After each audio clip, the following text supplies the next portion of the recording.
In the spirit of Juneteenth, not only has Dr. Sass continually strived to maintain an educational environment which fosters equity, but today is also her birthday.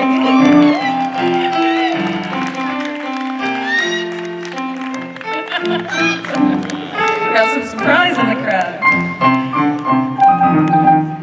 So, whether it is working with the Alpha Kappa Alpha sorority, Atlanticare, the Boys and Girls Club, NAACP, or, of course, Stockton, when she leads, excellence is the standard. Please welcome our esteemed speaker for Stockton University's 5th annual Juneteenth celebration to the podium, Dr. Sass.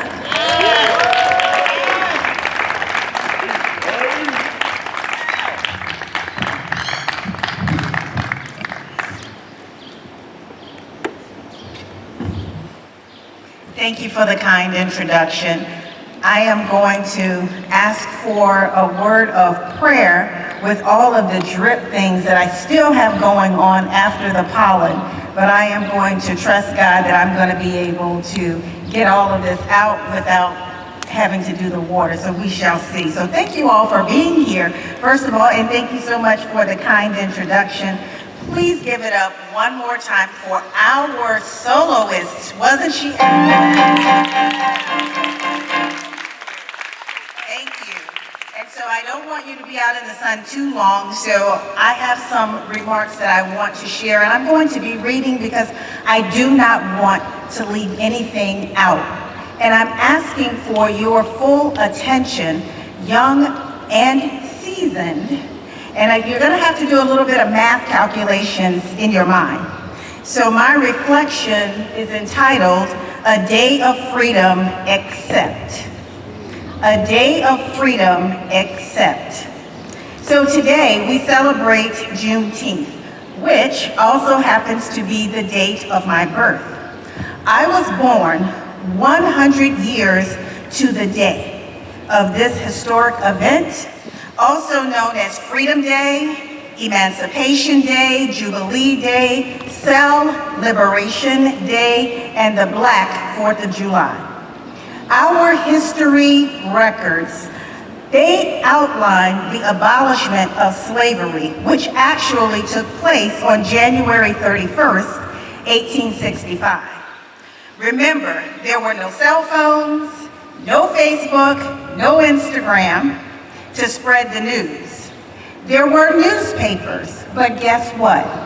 My ancestors were forbidden from learning to read. It took several months, but on June 19th, 1865, the message of freedom finally reached the slaves in the remote parts of Texas. The Civil War was over, and all the slaves were now free, except they really weren't. The 14th Amendment was ratified by the states 3 years later. Juneteenth birthed the hope in the ideal of the law, which guaranteed on paper the freedom and equality of our people. It was proclaimed that the day would be a national celebration of culture, music, achievements, and the many contributions of what we were called then Negroes. Except it wasn't. It was the dream of my ancestors that this new freedom would bring relief, protection, acknowledgement of being human, wages for their previous free labor, justice, and at the end of the cruel tyranny of slavery and the extreme racism that they had endured their entire lives. That was their dream, except it didn't. Currently, our country supposedly takes this day to commemorate the end of legalized slavery. Texas formally recognized this day in 1980, except it wasn't a holiday in New Jersey until 2020. 5 years ago. Reconstruction, sharing of political power, and the hopes and dreams of my ancestors seem to die on the vine with these new forms of discrimination, and we now call them the Black Codes or Black laws. They were used to restrict the freedom of Blacks, most of whom were relegated to low wages, live in segregated communities, attend ill-resourced schools, and live in the shadow of inferiority and fear. The founding principles of American society and the promises made in these new laws were not for them. Those freedoms were reserved for whites. Giving way to Jim Crow, Blacks experienced backlash and overt racism, which manifested itself in heightened supremacist activities and the frequent murdering of Blacks, especially Black men, throughout every level of America.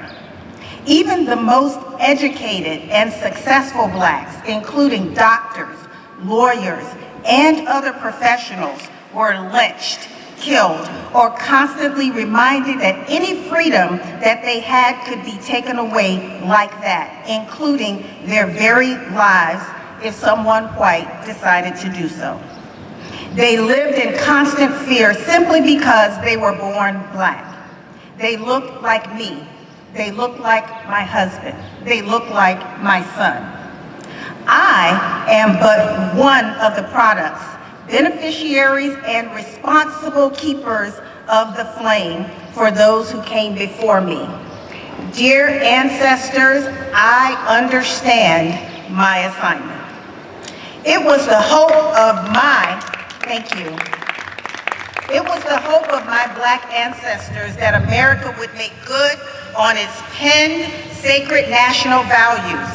All men are created equal, and they are endowed by their Creator with certain unalienable rights, that among these are life, liberty, and the pursuit of happiness.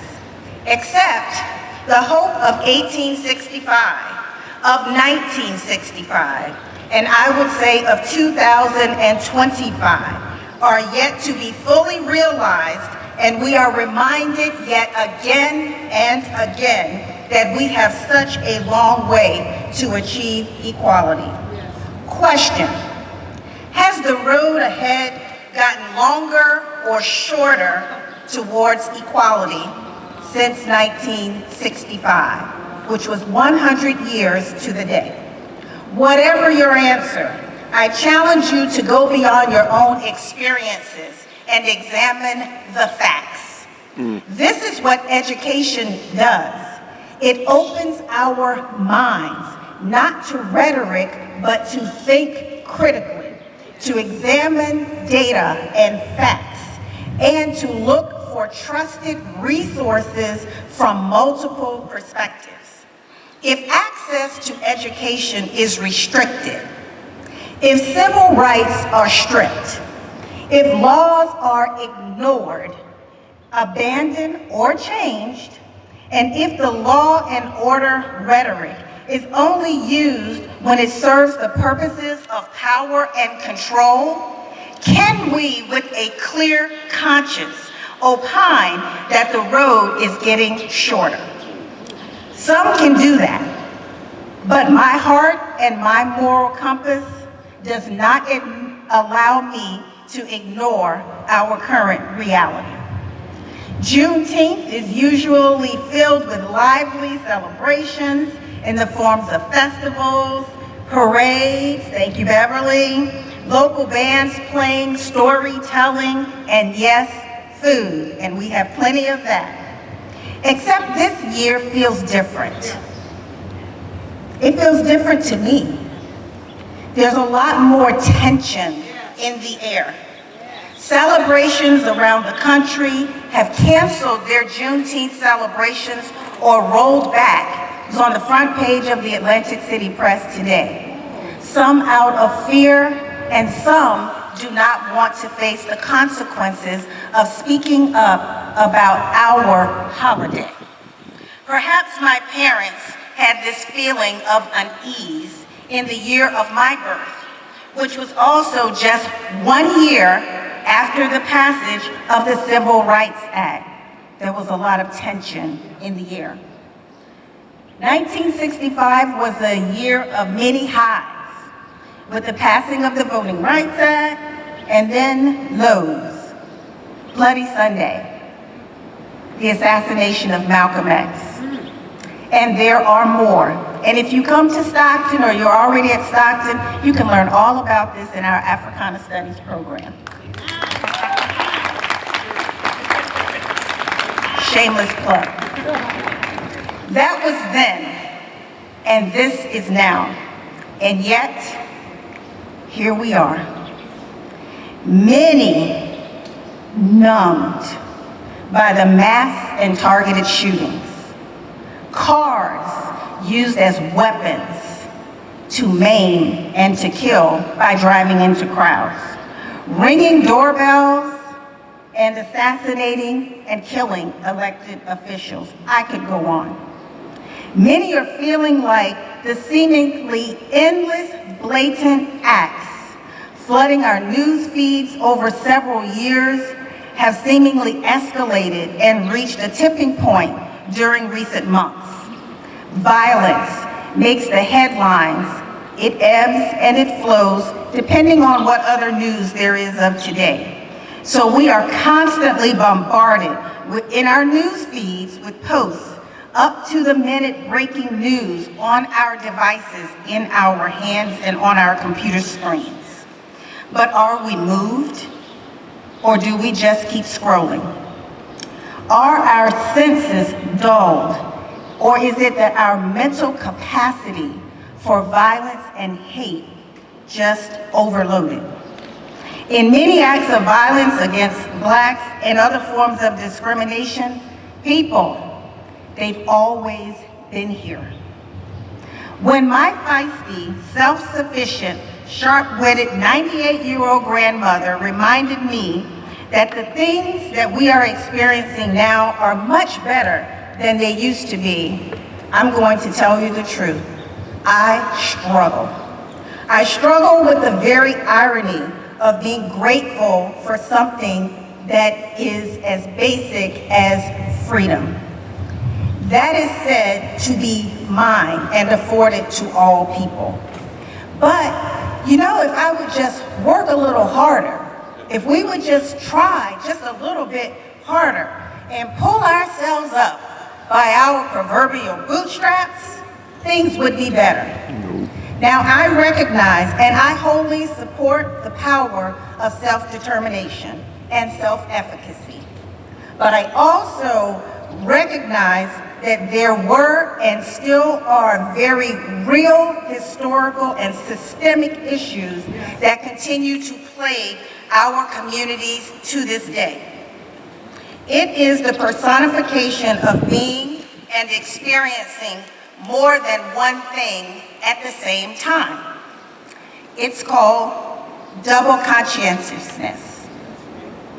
It's a theory of being both Negro or colored or Black or African while also being American. It was first coined by W.E.B. Du Bois, and the book is The Souls of Black Folk. These two identities are separate, and a hyphen does not make them one thing. So I can be African American, and I can love my country, and I can still embrace my native land. I live them out separately, and in the recorded and lived history, yours included, there is a war of double consciousness at play. It is not experienced by almost any other people outside of minorities and individuals of color. It pains me to see a child standing with a sign that reads, "I am not your oppressor." She's like this tall.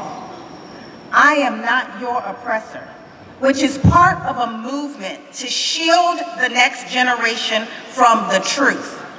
Banning books from public libraries, removing Black history from our schools across the nation, Are we not concerned? No one is blaming one single person of today for what happened in the past. But Black history is part of American history. Except some don't think so. And they seek to erase the most painful components of that history because it reveals that the good old days were not so good for everybody. Let's tell the whole truth. Not the truth. Okay. You know the saying that those who do not know their history are doomed to? My formative years in South Carolina during the turbulent 60s are now only faint memories. I have a sidebar. I was talking to my mom who called me this morning to wish me happy birthday, and she recounted as a teenage mother how they had to work to get the $30 to take me home from the hospital. They would not extend credit at that hospital to people of color. So if you were white and you had a baby, you could pay over time. But if you were Black, you had to have the money or you could not take your child home. And they charged you, I don't know what the cents were, X amount of cents every day that they had to provide milk and Pampers for your child. So I am not talking about something that I read in a history book. This affected my life. I did not know that my world was insular and Black, and it wasn't about color because my grandmother is very fair-skinned, so it had to be about something else. I was 3 or 4 years old when I first was made to learn the song, "I'm Black and I'm proud," and I am that. But that does not mean that I have hate for whites or any other race. I would be doing the same thing that I'm professing to hate: discrimination based on race. And part of me, you can't see it, is literally white. My ancestry DNA has me at 10% European, Irish, Scottish, Norway, Germanic Europe, and from Italy. That is another history lesson for another day. But that would mean if I hated them that I would hate myself. And to hate people because of their race is against everything that I was taught, and it's against everything that I believe. Now, my heart stands with those who struggle for equality. My life's work has been to create opportunities, not just for my people, but for all people. However, I will not deny that the burden of opening doors for those who continue to bear the brunt of our social ills, it stirs my soul. I cannot ignore the outcry and the pain of my community. That is not reverse discrimination because I care about my people. It is a truth that cannot only be realized when the scales of justice are indeed balanced, except they are not. On this Juneteenth, I invite you to join me in either making or reaffirming a commitment to create and make spaces and pathways to openly address the issues of our communities. Are you Dr. King or Justice Marshall? Maybe a Tubman, Chisholm, a Rosa, Obama, him or her. Each one had a unique contribution to our freedoms. Some people march, others write. Some sing or create art. Others, they donate their time. And others, they fund organizations that they believe in to fight on their behalf. What will your unique contribution be? Not forever, but just a commitment for this upcoming year. I consider myself closely aligned with Thurgood Marshall, who's behind the scene making the policies. Who's behind the scenes doing the advocacy? Today, yet again, I reaffirm my commitment to keeping learning at the front of my mind, for keeping learning opportunities for our young and not so young. I want you to understand that we have opportunities to expose the benefits of education to our young people. I know it is an ongoing struggle, and sometimes it feels like we are going backwards, but I implore you, do not lose heart. Someone is watching. Someone is benefiting for what we do every single day. We have to keep forging ahead. We cannot be weary in well-doing. Keep advocating and keep pushing for equal rights. I personally want to be on the right side of history. We must listen and earnestly hear, particularly from our young people. We must read and we must push them to read, to learn, and to reflect. And we must be moved to return to a heightened sense of self-discipline, scholarship, excellence, social consciousness, constructive and civil action. We cannot be bystanders. Yes, today is about celebrating, but it's also a day of remembrance. It can be a day for our new resolve and commitment. The freedom of Juneteenth came at a cost. It did not come freely. Will you stand by and be silent, or be apathetic, or blame the very victims of the whole systemic mess that we are in? I will not. But I will not participate or condone in violence of any kind by any person or any group. I will do my part so that I live out my life's calling, and I will open doors of opportunity for the communities in which I live and I work. And there is a poem that's called The Dash. And you can read it, you can look it up. I'm not going to read the poem. But everyone who lives and dies, there's a dash in between your birth date and your death date. And the dash on my tombstone between 1965 and a date that is unbeknown to me, let me tell you something. It will not be about my accolades, my degrees, and all of my accomplishments. It will be about what I did to help, to support, and to carry on a legacy. It will not read, oh, she said she would, except she didn't. What about you? Happy Juneteenth.